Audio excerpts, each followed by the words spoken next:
All right, I just arrived on the M5. I managed to avoid running up the road because I managed to get a lift. But I'm here, 6 o'clock. So I would invite you to join me in taking one long, deep breath so that we can all arrive in the space.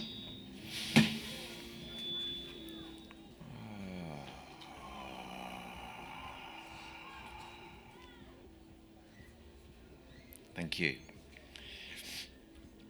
I think my brief is to share with you some of the stories of the Green Gathering, how it came about, what its original purpose was, and what I'm also going to tie into that is a lot of the thinking that underlies the Green Gathering and the kind of deep green basis of it, which I will explore as we go along. Let me just say, I'm completely open to people interrupting, heckling, jumping up and down, cheering, youping, clapping, whatever you feel like. And I always think, actually, if you've got to listen to someone monologue for an hour or whatever the slot is, actually attention span, they say, is typically 20 minutes, so people kind of start to fade out. And so if anybody wants to kind of come closer or chip in thoughts of their own or memories or stories, that would be greatly appreciated. What I will do is I will kind of start off really where it all began, which was at an Ecology Party conference in 1979, and explain how the whole thing has kind of evolved since then. Well, it's at least for the early days, because I should say that I'm not involved in the organisation anymore. I come along because I love it, but I'm not part of the crew or the organising. So please don't come up to me with any of your issues, oh, the toilets aren't working or anything like that, because I can't help, and I'm afraid. The whole story began because there was a bunch of us who were active in the Ecology Party, and I think Alan, who's sitting over here, might have even been at that meeting. Was it 1979 or spring 1980, where we thought the Ecology Party was a bit staid, a bit middle class, a bit all up in the head. And for us, our vision of green politics was that it was holistic, it embraced the whole person, and it was important, if we're really green, to actually get out in the green and to be in nature. So we put a proposal up to the conference that instead of having a spring conference where we sat in rows at conferences and put our hands up to pass policy, that we should actually gather outside. We should have a gathering in the summer where we could be debating policy, but we could also be exploring ourselves and deepening our connections with each other. And that came to a vote. Chairing the conference was a well-known member at the time, Jonathan Porritt, who famously described this as, summed up the proposal, well, who wants to go and sit in a muddy field in Somerset this summer? And the vote was lost narrowly by about 3 votes, whereupon another well-known Green Party character called Sid Rule. Anybody remember Sid? Yeah, a few of you. Point of order, Mr. Chairman, point of order. And tried to put forward a motion of no confidence in the chair. It all became rather stimulating. But anyway, the motion was defeated. A consequence, the following lunch, a group of us sitting together, and I remember there was Brig Ubridge and Anne Waterhouse, probably Alan Francis, and a few others. Were you there, Alan? I don't think so. I was at the first gathering, but I don't think I was on planning. You weren't actually part of that first meeting. Anyway, we said, well, let's just go ahead and do it anyway. So we then set about planning to organise the Ecology Party Summer Gathering 1980. And initially it was a bit like, the thought was a bit of a policy conference under canvas. But what we didn't quite realise was the consequence of having a lot of people from Tally Valley involved in the organising. And when we actually, and I was friends with Michael Eavis, I was living in Bath, quite close to Glastonbury. I've been going to the festival for a little while. And so I went to see Michael and said, can we have a gathering here? And he said, yes, of course, very welcome. So the first gatherings, when they began, was at Worthy Farm, where, of course, the Glastonbury Festival now takes place. And And Michael was very welcoming, and we're able to use all the facilities there. But in the beginning, we didn't have this. We had a lot of live music. I remember we had Roy Harper and various other well-known people. He turned up I think I remember it was a black, those dimmed-out glass windows, and he had some flunky driving it. And then they pushed. It was these days where everybody had wind-down windows. That he pushed the window, and the window came down because he was a rock star. And he looks up and says, "Where's the chief?" And because he'd seen all the teepees there, and of course, being a good anarchist collective, there were no chiefs. So everybody kind of looked at him and said, "Sorry, no chiefs." So that immediately caused a great deal of confusion for poor Roy Harper. But finally, he did get on stage, and he sang "I Hate the White Man," and his plastic excuse and the puke stains on the sidewalk. Do you know that song, anybody? No, sorry, I'm rambling a bit. This is what happens when you get as old as me. You do tend to ramble with these old stories. So shut me up if I get too rambly. But anyway, we had this first gathering, and then we had another one the following year. And then what started to happen was we realized that there was a much bigger vision to what we were doing. And we decided in 1982 to change the name to Green Gathering. This was before the word green was even being used in the UK. It was being used in Germany. But we felt that it actually described something broader and bigger and more potent than just ecology. I might have revised that thinking by now, but that was our thinking at the time. And what we wanted to do, we had this slogan called "The Greens are Gathering." And it was a fundamentally political strategy at the heart of it in the beginning. And this was the idea that we would pull together a green movement. So you've got to think that back then there was nothing like the green movement. Even the word green did not have any of the meanings that it's got now. In fact, you could say that's one of the great successes of the Green Gathering, is that now the word green is just universally used to describe a whole range of different things. And we all feel that we're part, in one way or another, of the green movement. So that was like the intention. So we deliberately set out to invite a wide range of different groups. So there were social justice groups, ecology groups, there were spiritual groups, pagan groups, animal rights groups, alternative technology groups, peace groups, women's groups, men's groups. And when you get all these groups together, of course, you spark off an intense level of debate and discussion and thrashing out of ideas and coming together of all the different elements of what we considered to be the wider green movement. And I think that was really in 1982, there was this crazy dude with, he ran around naked and he kept on going, "It's your birthday, it's your birthday." For me, it summed up something. I thought we were birthing this own notion of a green movement. And so the green movement grew from there and grew with the Green Gathering right at the heart of it. Of course, the green movement now is far, far bigger than the Green Gathering, and it's global, and it encompasses millions, probably billions of people by now. So that, if you like, is part of the very beginnings, and that was how we had the Green Gathering in 1982. Now, there was something else happening in 1982. Some of you will be familiar with Greenham Common, yeah, what was happening at the Women's March from Wales, South Wales, we are in South Wales, over to Greenham Common and the setting up of a peace camp there. Well, in 1982, some of the people in the Green Collective, the organising group for the Green Gathering, said, right, well, we would like to go over and organise an event there. So we set about organising a Green Gathering outside the works entrance. There were 7 gates around Greenham Common, and we sat down with some of the women who were active there, and we christened them with all different colours. So we chose the works entrance to be called the Green Gate, and that was because we had in mind that there would, in due course, be a Green Gathering at the Green Gate.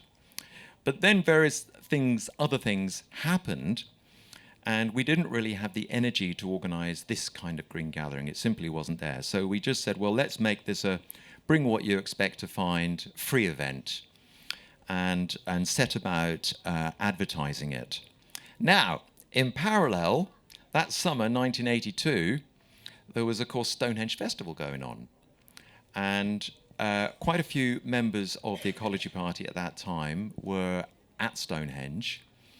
And they started trying to encourage other people from Stonehenge to go to Greenham Common. And in order to encourage them to go to Greenham Common, they started cutting these stencils.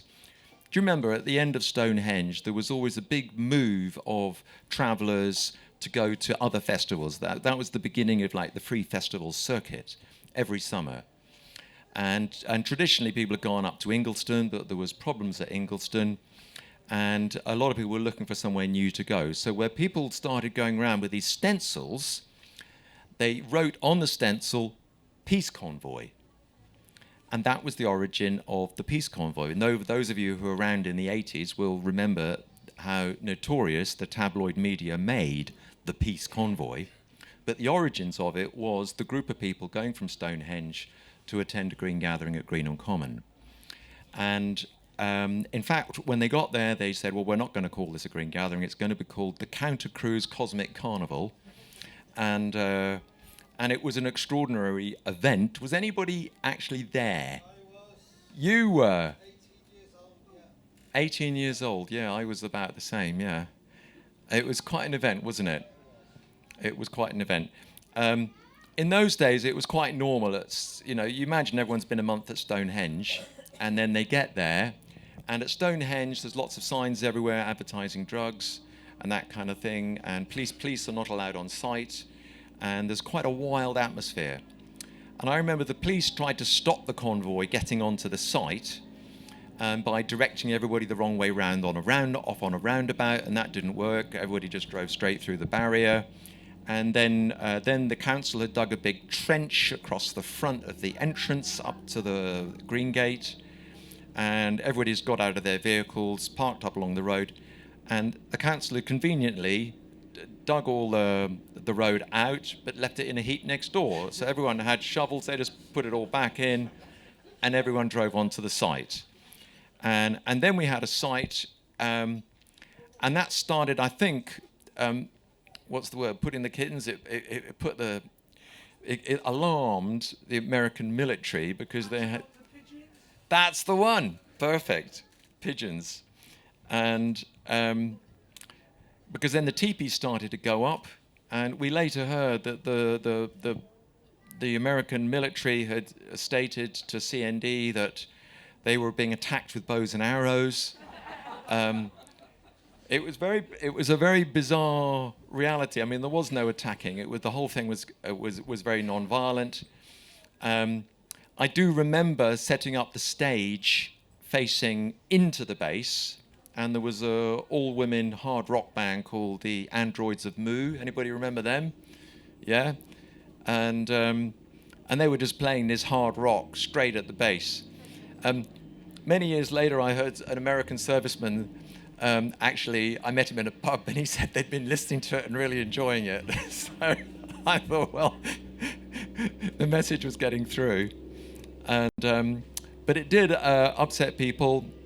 And at some point, certain members of the travelling community decided they took offence to the fence around the base, and they discovered that with a few sharp knocks with a sledgehammer, I think it was 3, just firm knocks, these very solid-looking concrete posts would just come straight down. So about 70 of those concrete posts were knocked down. Now that, I should say, was a source of huge controversy, because there was this big debate within the peace movement as to whether damage to property could be considered violent, and therefore as a non-violent movement, was that acceptable? And it was a kind of taboo, so nobody at that point had actually breached the fence. But with gay abandon on that night, it was done. And the consequence was that the next day, the Americans came out and they cut down, I think it was about 1.5 acres of trees. I mean, an utterly bizarre way of responding to that. So you can get a little bit the feeling Then the police decided they wanted to come on site and arrest those people they thought were responsible for knocking down the fence. So they came on site and everybody just sat down and they didn't really know who they were looking for. They pretended they did. They arrested various people, but they didn't really have any evidence. And eventually the Greenham 7, there were 7 people, were finally charged. And a defence fund was set up. They were fined, and then later they got off on appeal. Is it called Judge Gifford? Anybody remember him? I think he was called Gifford. But anyway, and there was this extraordinary campaign. The one thing I should say was the whole episode, and you can imagine that this should have been quite big news, but it was entirely ignored by all the media, completely ignored, apart from the News of the World. And the News of the World sent down a reporter who he obviously couldn't find enough drug signs because he took a photograph and managed to add more, of all these signs saying all these drugs were being sold. And then they wrote the most extraordinary piece. I kept it for posterity, and I think it's up on the green-history.uk website. And it says, and this sex and drugs peace camp, and in the evening there are orgies around the campfires. And well, I was there. I don't know if you saw any, but I didn't see any orgies around the campfires. So I think the News of the World got that little one wrong. But it was quite an event. And altogether, we were on site for about a month. There was a hope that it would become a permanent settlement. But actually, the vast majority of travellers just wanted to go on to the next festival because that was as part of their routine. And the green activists were there. They were looking at what was a very dusty, quite unsuitable environment, and they drifted off to go to the Green Gathering. So that was, if you like, a sort of Green Gathering. And the story of that one has not been told very often. But the interesting thing about that was what that did for 1984. Does anybody remember the 1984 Green Gathering? That was the one at Molesworth, right. So this was a dry run, basically, because everything that we didn't quite achieve at Greenham, we then set out to achieve at Molesworth. I should say that Molesworth was the second nuclear cruise missile base in Britain. And we were really concerned because bringing in these cruise missiles, the objective behind that was to give NATO, Britain and the West first strike capability. It was the belief that we, by launching nuclear missiles from hidden in the British countryside, they could eliminate Russian nuclear weapons before they had a time to respond. So a highly, highly dangerous doctrine, and they believed that they would bring an end to the notion of mutually assured destruction, MAD, the previous doctrine. So it was extremely dangerous, and we were very worried about it. And we wanted to put a stop to the deployment of cruise missiles. Now, of course, you've got everything going on at Greenham, which by that point had changed from being mixed to being women only, which we in Green CND supported at the time. But we thought, well, we need somewhere else for the men to go. And in any case, the campaign against cruise missiles needs a second front. You're not going to defeat it only with what's going on at Greenham. So we said, okay, well, we've got allies in CND and in the peace movement. We've been organising green gatherings for a number of years. Let's put on a green gathering on the base at Molesworth, which was a 600-acre site, so plenty of space. And it was basically a disused Second World War air base. And it was just ripe for us to go and occupy.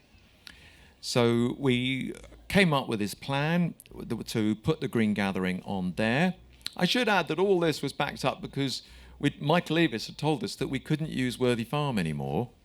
We'd gone to Lambert Hill in 1983, Teddy Stone's farm near Worthy Farm, and then Michael had asked us not to carry on doing them in the village at that point. He said, the Green Gathering's getting too big, and my festival's getting pretty big now, and I don't want to upset the villagers too much, so can you find somewhere else? So, in a way, we were getting a little push from Michael Eavis, as well as the pull at the push from the women at Greenham saying, okay, men leave.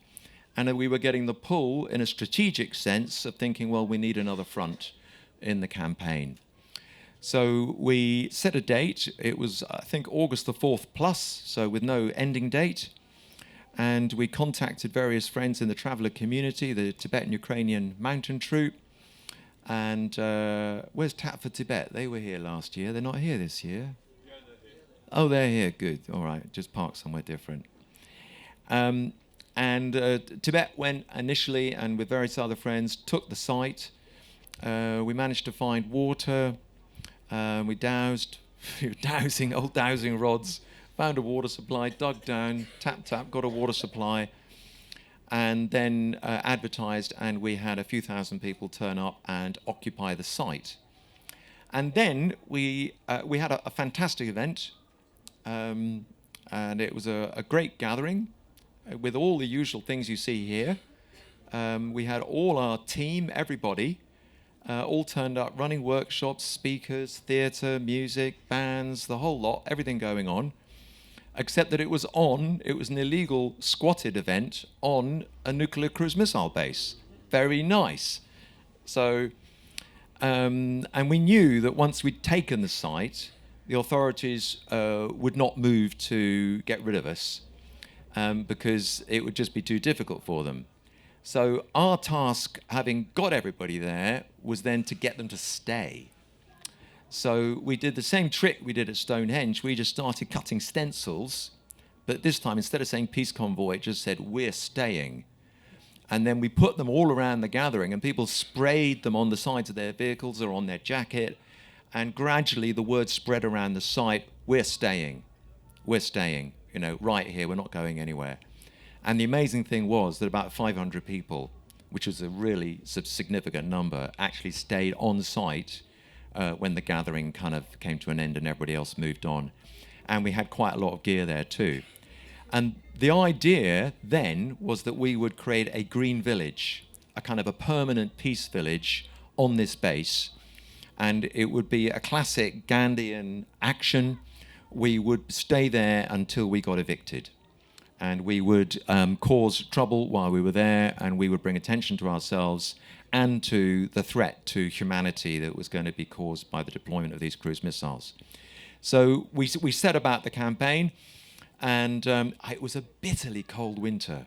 And I was young, and I had nowhere to live. So I bought a teepee off Stephen Perry, but I didn't even know how to put it up. So anyway, Sid gave me a hand, and we got it up. And then I stayed the winter there. Anybody here who was living at Molesworth that winter? I visited it several times. Visited several times. In the cold. It was bitterly cold.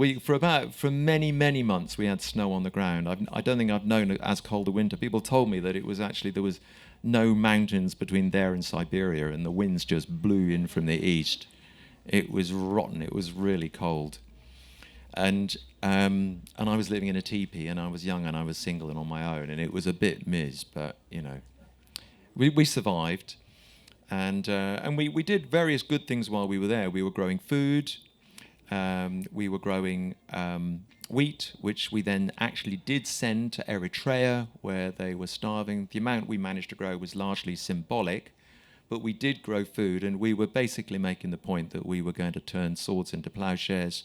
And we had Daj Morale, the ox, and he came, and with him we ploughed the base, we grew the wheat, and then we cultivated it, harvested it, bagged it up, and sent it to Eritrea. It was quite a powerful symbol. We also created a school there for all the kids, and that was part of the inspiration behind what later became the Travellers' School, which was set up by the Green Collective, who'd organised that event. And we created an All Faiths Chapel, which was later, you won't believe this one, we got the Bishop of Huntingdon, the local Church of England bishop, to come along and consecrate it. And of course, once you've got consecrated land, it can't be knocked down, it can't be removed. So the military were in a bit of a difficult situation. And if you go to Molesworth today, the one thing that's left from what we were doing back in 1984 is the chapel. It never got finished, the whole thing. So, but you've got all the stonework, of the first few layers all built up, and it's still there at the front of what is now a US military base, unfortunately, although not a cruise missile base. Anyway, to carry on with what happened to that particular story, we managed to stay there throughout that winter until the following February.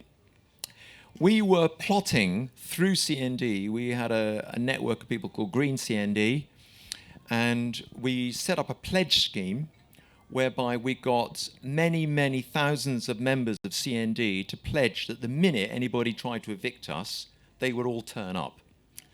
And we knew there were spies in CND, so we knew that the military would know that this was our plan. And we were hoping to provoke the biggest eviction possible, because we knew they would evict us sooner or later, so we just had to try and do it in the most dramatic way. And we thought, okay, well, how are they going to do it if they know there's potentially thousands of people going to turn up on the night of the eviction? It's going to make life very hard for them. But then what did happen, there we were, I remember, sitting outside the Sweat Lodge, February the 6th, 1985, and there was a full moon, and we were doing a Sweat Lodge, and we suddenly saw these lights on the horizon, and there were, I swear, there was like 150 trucks in a giant convoy coming round the back of the base.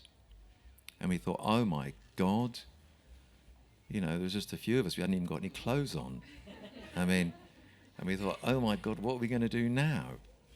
And but what it was they thought that their only way to take the base from us was to fence the whole thing off in one night and to block off all the roads to stop all the peace activists from arriving.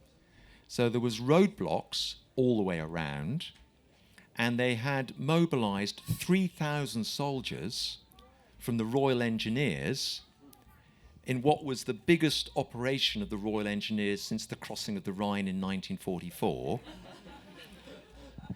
And they were all mobilized to come and evict us, right? So, and there they all were. So I was a bit nervous, but we had a little smoke and we settled down. We thought, well, there's nothing we can do, so let's just get on with our Sweat Lodge. And then the night unfolded. We set up the pledge scheme, and the pledge scheme was set into action. To be honest, pledge schemes in those days they weren't always so effective, and we knew that privately. But we also knew by the time MI5 heard about it, they'd probably make it much, much more real and bigger than it actually was, which in fact is what happened. My job was to alert the media. So, and I rushed off, jumped in a vehicle. I got somebody's vehicle. We went shooting off to try and go and find a public telephone that was before mobile phones. We had CB radio on site, so we were sending messages out to all the local truckers. But the police kept cutting in and saying, do not respond. This is a police matter, and shutting down the CB. And the first 6 public telephone boxes I got to were all being cut off, right? And I was going to try and inform the media. They were absolutely trying to clamp down and keep this whole operation secret. But eventually I found one phone box. I thought, great, I can tell everybody now. And then I realized I got no change. I had no change. So I thought, oh, God, I'm going to have to do reverse charges call. And I thought, well, if I phone Reuters or PA, then what their job is, they network out news to everybody else. So that's what I did. So I phoned up, reverse charges call to PA and Reuters, and I just talked to them down the telephone. And this is what's happening, this is what's happening. And then there it was. My entire quote was on the front page of the Times, the Guardian, the Telegraph, and all the rest of the papers the next morning. And the good old Observer, because some people on the pledge scheme did get through. Pat Arrowsmith got stopped at one of the roadblocks, but a group of nuns got through. And I don't know where they were coming from. I was one of those who got through, but we got stopped. We got stopped at a roadblock a couple of miles away and had to walk across a frozen cabbage field in the pitch dark in order to get onto the site. Yeah, I remember I had to crawl to get back from my phone box because they'd already got all the razor wire up. They put up the first thing they did was put up rolls of razor wire all the way around the site while they were putting up the permanent fence, and because the razor wire could be done really quickly. This is why I had all these hundreds of trucks, because I had all the razor wire in the back, because they thought that all the pledges would be there really quickly, and some of them, like Alan, were. Anyway, so there were we, and actually not that many pledges actually made it, but a few kind of got there and got in, crawling across cabbage fields, and then the next, and that all carried on through the night, and we decided to, actually one or two TV stations I think did get in, once we'd alerted Reuters, word got out, and so the TV were there. And what's that word where you burn, you immolate your own home? There's like a word for it.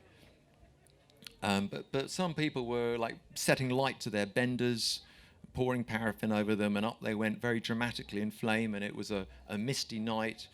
I mean, I tell you what, the TV was spectacular, but it was quite hairy because they had a digger and they were knocking people's buses around. It was actually quite fortunate nobody got hurt. They said they were going to evict us all. They said initially you got 2 hours to clear out. 13 hours later, we were all still there, and Sid Rawls' TP hadn't even come down yet. And that was 13 hours later. And because we'd been stalling them and using any number of excuses and offering them cups of tea to try and sort of keep them all calm. And it was all working rather well. Now, the Ministry of Defence had choreographed the arrival of the Secretary of State for Defence to coincide with arriving on an empty site, because we all would have been evicted. And so the choreographed helicopter arrived. Out steps Michael Heseltine, who was Secretary of State for Defence and who'd been planning this operation, which he thought was a huge success, and for the previous kind of 5 or 6 months. And he got out. Sid's teepee was still up. A bunch of us were still around. I'm afraid I have to apologise that some of the comments were not strictly non-violent, that were directed towards... well, we had been joined, I should say, midway through the occupation by a group of travellers from Nostril Priory, who'd been evicted in a very heavy, quite violent police eviction up in Yorkshire, and they'd come down to join us because we were kind of a safe place for them to be, oddly. But they weren't, so kind of immersed in the philosophy of non-violence as we were. And there was an interesting cultural mix, I should say. And as part of that, there was a little mini anarchist rebellion. So us politicos had called it nicely, Oh, the Green Village, and we had all these lovely ideas about it being a green village. And the anarchists, we don't want any of you bloody politicos taking over the show, it's going to be the Rainbow Village. And but then it got modified and softened. We call it the Rainbow Fields Village. So that was its name that it became known by. Anyway, we did manage to coexist, all the different types of people that were there, the Quakers, the green activists, the travellers, all assembly. We created a free food kitchen, a beautiful pyramid structure, because we'd been donated loads of wood. So we were able to offer free food to anybody who wanted to come and stay with us and support us. So quite a few people kind of came up from London, and we were able to keep people fed and looked after and warm. And we survived right the way through from August, when the Green Gathering was, until the eviction on February the 6th, night of the full moon. And it was the lead story the next day across the entire media. So we had been successful in opening a second front in the campaign against cruise missiles. And the following summer, at Reykjavik, Mikhail Gorbachev, the Russian president, and Ronald Reagan, the American president, sat down and signed a treaty that would cancel the deployment of ground-based cruise missiles. And and one of the things they cited was public opposition in Europe. So we knew that we had been instrumental, fundamental in stopping the deployment of ground-based cruise missiles. And I think it's an interesting story to tell that one, because it just does illustrate that you can take on the military-industrial complex on a major issue, deployment of a new nuclear missile system, and you can beat them. It just needs organization and strategy, and you've really got to think through your tactics and your strategy. But we are so strong, when we choose to do that. And also, I think it's a reminder that the green gathering does not have to happen in a nice little safe place like this. We can take action, and we can take the green gathering to radical places like this. So that was just a kind of a side diversion, the Molesworth and the Greenham stories, of that bit of the history of the Green Gathering. Actually, by the way, if anybody wants me to shut up, just interrupt, because I tend to go on and on and on. But I will tell you that another little offshoot of the Green Gathering was Michael Eavis. Yes.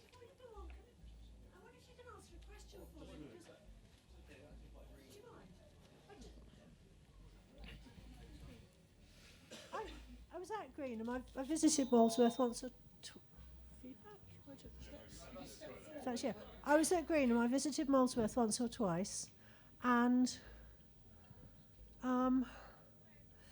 I felt quite despondent actually after, was it Glasnost, Perestroika, all that, that maybe there had been some other diplomatic reasons, that it wasn't actually our influence. A lot of the Greenham women will say, oh yes, we made a big difference there, but I've never been entirely convinced. But you mentioned that public opposition in Europe was one of the reasons. Do you happen to know what the others were, just to put that in context?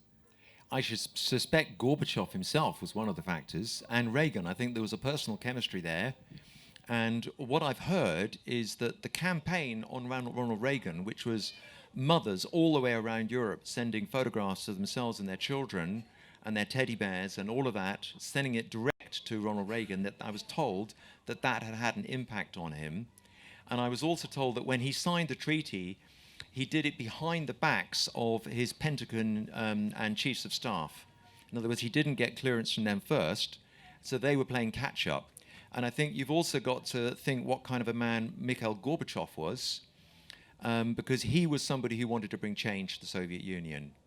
And that was clearly part of his agenda. I don't know if you saw any of the interviews with him later in life, but he clearly was on a mission to make a change. So just almost by chance, you had two world leaders who were both of a mind to make a deal. So I think that was the other important factor, apart from the massive opposition. And you've got to think that this opposition was not just in the UK. There was plans to deploy cruise missiles in Holland, and there was peace villages being set up in Holland. So this campaign was everywhere. And the third thing to add to this was that in order to put pressure on them to evict us, we were working with CND to set up a massive rally at Easter. Easter 1985 was going to be the biggest peace rally you've ever seen on the base at Molesworth. And we'd got all of the CND hierarchy behind that, and they were mobilizing the whole peace movement. Now, you remember the campaign against cruise missile. They could turn out 250,000 people on the streets at that time. And this was right on the edge. People were really frightened about the consequences of deployment of cruise missiles. So we would have taken those 250,000 people who'd been turning up in Trafalgar Square and walking through London, and the idea was to get them all to come down to Molesworth. And we had CND's full backing for that. I was sitting on the CND projects committee and putting that idea through, and it was going through. We had a lot of money, we had a lot of support.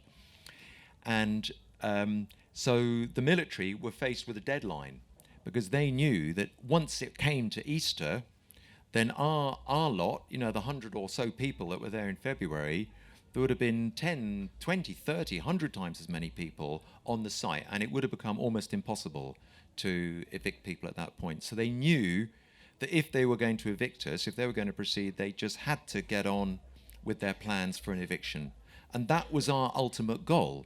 So it was so funny later seeing the interviews with Michael Heseltine saying, hey, weren't I clever? I came up with this plan to evict all these.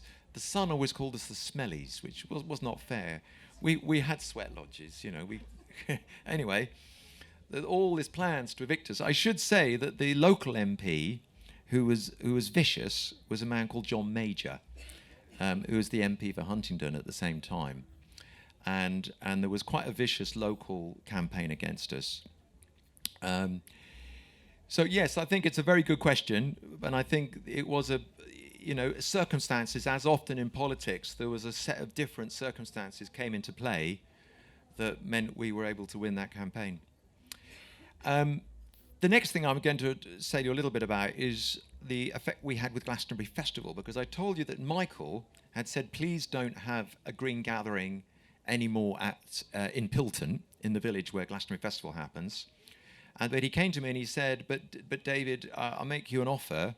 Will you bring the green gathering inside Glastonbury Festival? And I thought, well, actually, that was quite a good offer.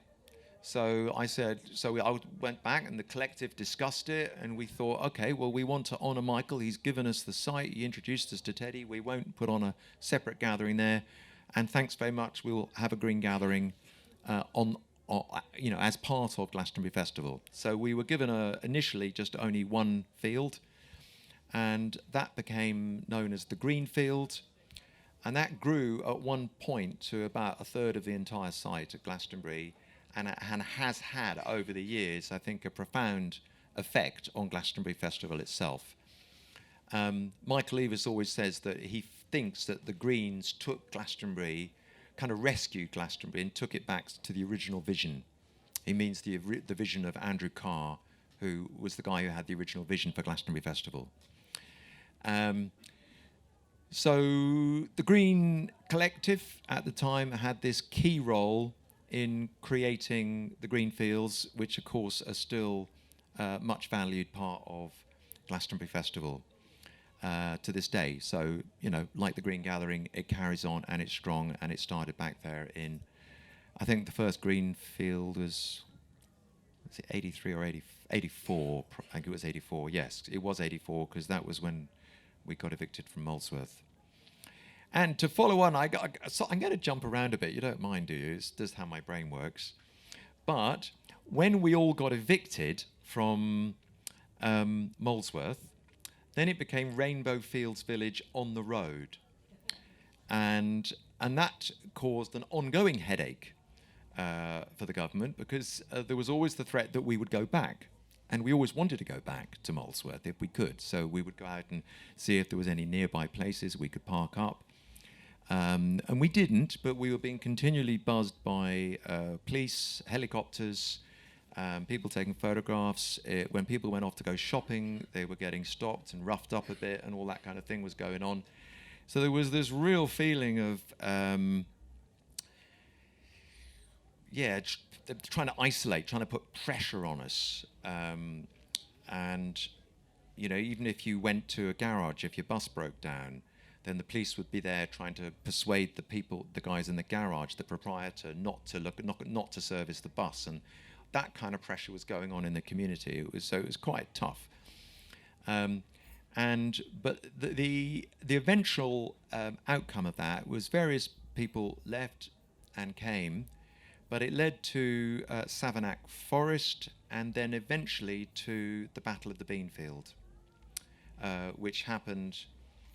Savernake Forest first, then Battle of Beanfield.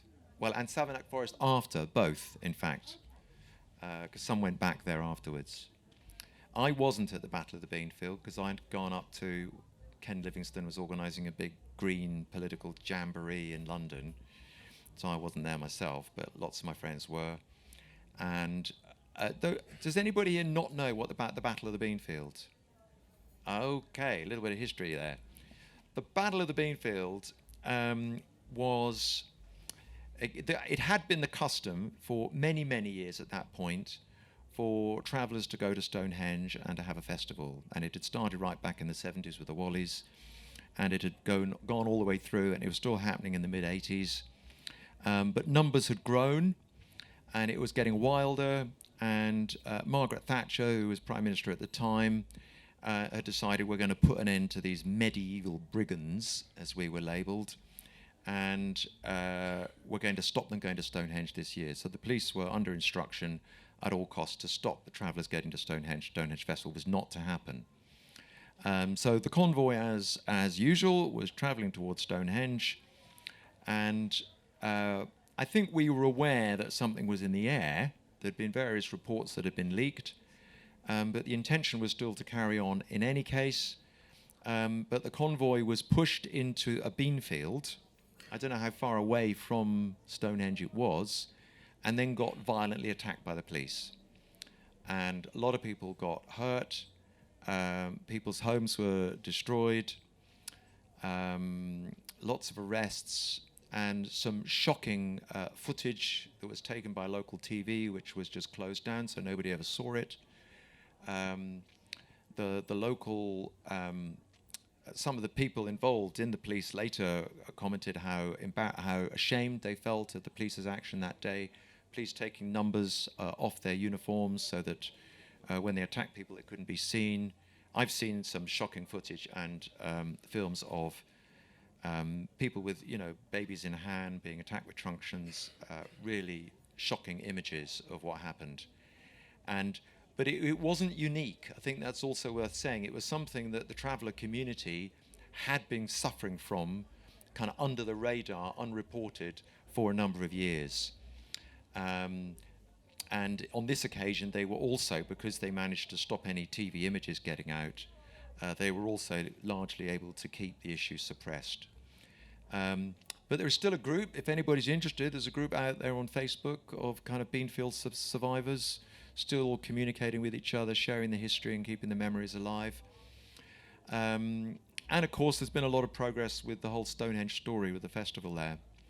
I should add, actually, that Stonehenge, in a curious way, was part of the vision for the Green Gathering. And there is a certain chronology to all of this. David, we've got a comment. Oh, yeah, please, jump in. I'm fascinated by how you and your colleagues survived financially. If you were just travelling around in your old buses and stuff, how are you managing? Well, in those days, the dole was a lot easier than it is now.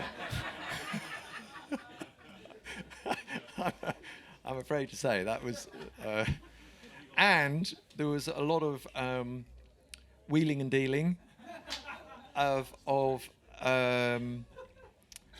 kinds of different things. Not the thing that you're all assuming, but there was lots of other wheeling and dealing going on. And I remember there was a guy who'd go out and get all the milk and bring back and sell the milk, and there was somebody else would go and get beer and bring that and sell that beer, and somebody would set up a little shop on site. The people in the travelling community generally, and amongst the green activists, are quite entrepreneurial. And also people are living very simply. So everyone's got a little wood stove, at least most people got a wood stove in their trucks or their vans. I had an open fire in my teepee, which was a bit miserable. But people mostly had heating, and then we would scrounge wood from the local woods to keep warm. And we had a free food kitchen, so we would get a lot of donations from the wider peace movement. And the wider peace movement was really supportive, and we sent out regular appeals. We had our own mailing list. Green CND had an office on site at Molesworth, and were knocking out a regular newsletter, which was going out around the country. So funds were being raised and were coming in to support what we were doing. So we weren't reliant entirely on our own devices. There was good support from the peace movement. I think that's the main factor there. Now, where was my thread? Did I have a thread? Sorry? Battle of the Beanfield, Stonehenge, and why the Green Gathering has its origins, interestingly, in Stonehenge, And that is because some of us were involved with both. We were going to the Ecology Party conference and we were going to Stonehenge. And at that point, they were two entirely different realities. They could have existed on a different planet. You know, very middle class people talking about debate, and all went to university at Ecology Party conference, and then you go to like Stonehenge Festival, and you got poor people who've just come out of the city, and it's a very, very different cultural scene.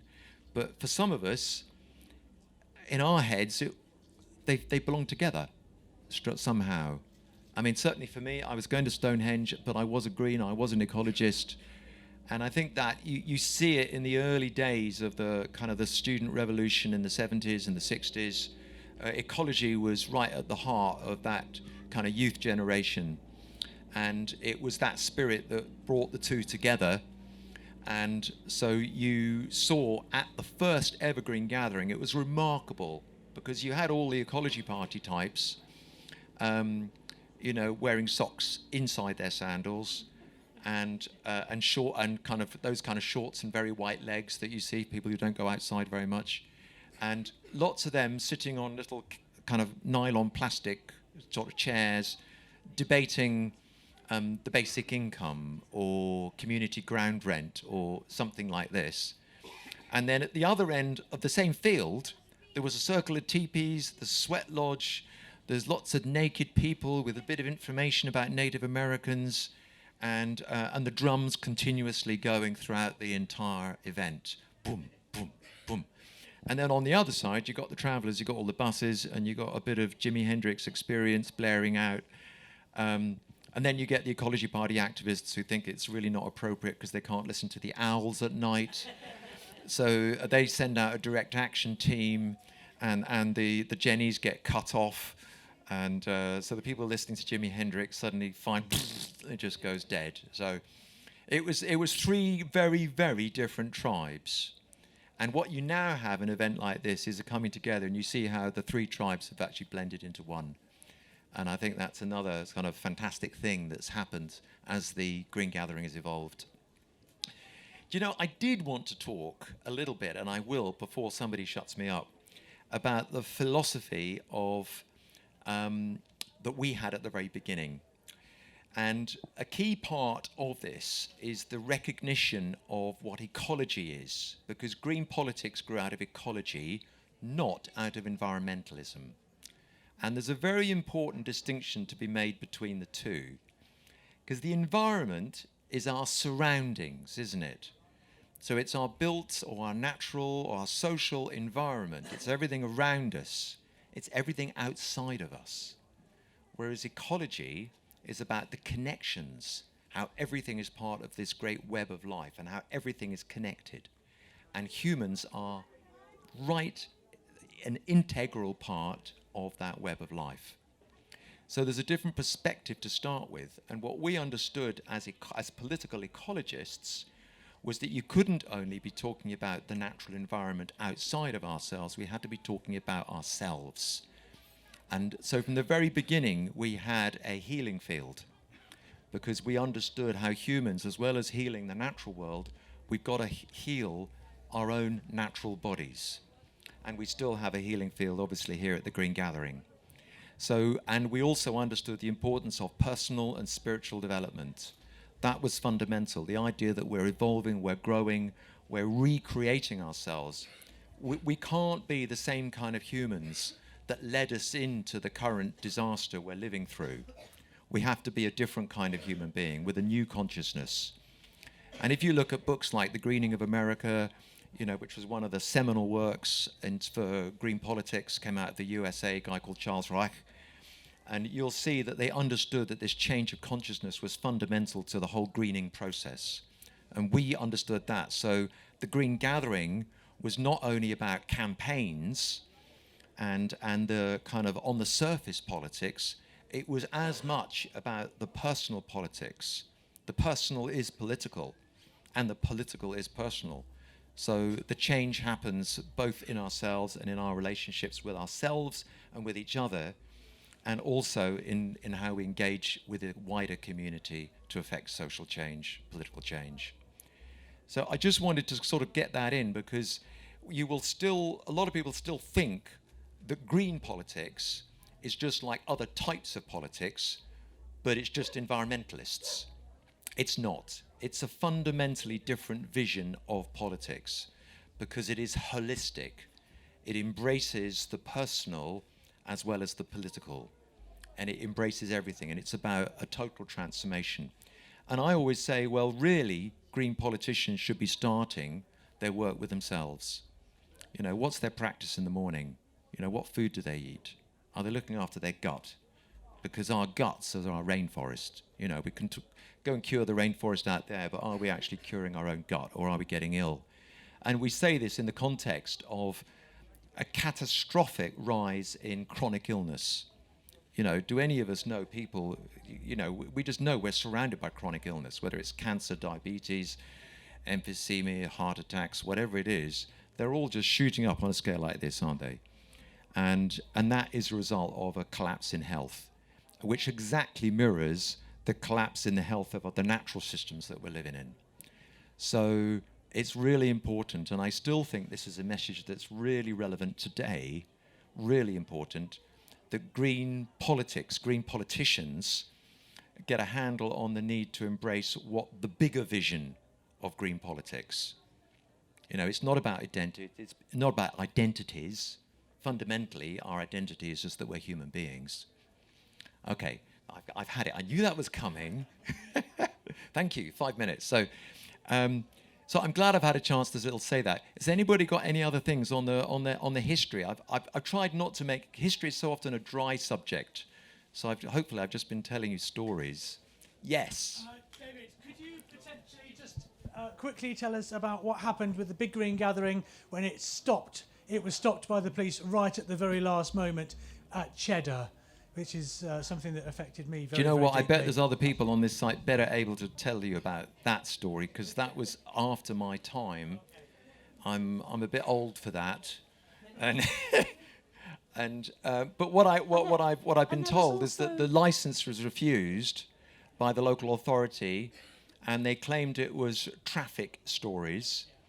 And whether it was traffic stories or whether actually there was an ulterior motive, there's a whole other thing, because there's a lot of suspicion that there was pressure from above, as it were, to refuse the license, because the Green Gathering was seen as being very influential in terms of direct action movements. And I think without a doubt, if you look at the history of the Green Gathering, what you will see is that so many actions and comings together of the formation of new organisations has started here at this event, that it's not a surprise that the authorities will want to get in and see if they can stop it. But we seem to have a very good site here, and this is a very stable long-term site, so, you know, let's keep it. I think we've sort of run out of time now, but if we could... I just wanted to ask about Llanelli, but you probably don't know about that either. Is Sorry, it Battle of Wit? Llanelli, the Millennium Coast Park there was a proposal to have a green gathering there at one time, which didn't come off for some kind of reason. Yeah, I think this is part of the same history as the Cheddar story, but I don't know the details. I hoped you might. David's told us the beginning of it, and you've already said you kind of moved on and did your own thing from 2000 onwards, or whatever it was, or before that. So yeah, I'm sorry. I'd like to say I don't know about. Thank you, David, for telling us about the early history. Well, So one really thing I enjoyed would that. add before I get shut down completely, which is that we always had this vision that the Green Gathering would actually not become a big Green Gathering, but that it would spread and become more small Green Gatherings.